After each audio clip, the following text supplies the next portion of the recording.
Friend Kesar এখন বালাস gang মেম্বারদের উপর রিভেঞ্জ নিতে যেতেছে। তো আমরা ওই লোকেশনে শিফট হইতেছি যেখানে কেসার আছে। ভাই পানির নিচে কি করে হয় গাইস? কেসার পানির মাঝখানে আছে, বাট পানির মাঝখানে থাকার রিজনটা কি?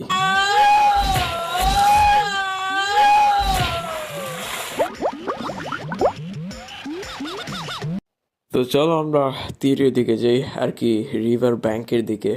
তো এখানে অনেকটাই দূর আছে, তো গাইজ আমাদের অনেক টাইম লাগবে উপরের দিকে উঠতে। আর কাছাকাছি আমি পাহাড়ই দেখতে পাইতেছি। অলরাইট গাইজ, আমরা পাহাড়ের উপরে উঠে পড়ছি। তো চলো আমরা এখন একটা ভেহিকল খুঁজি যার মাধ্যমে আমরা গ্রোভ সিটির দিকে যেতে পারবো। তা গাইজ চলো আমরা সামনের দিকে যেতে থাকি। আর এখন টাইম হচ্ছে 6টা বাজে। তো আমাদের তাড়াতাড়ি করে রিভেঞ্জটা নিয়ে নিতে হবে। আর সিজও এখন হসপিটালে আছে, তো সিজের দ্বারা রিভেঞ্জ নেওয়া সম্ভব না। তো চলো আমরা তাড়াতাড়ি গ্রোভ সিটির দিকে যেতে থাকি।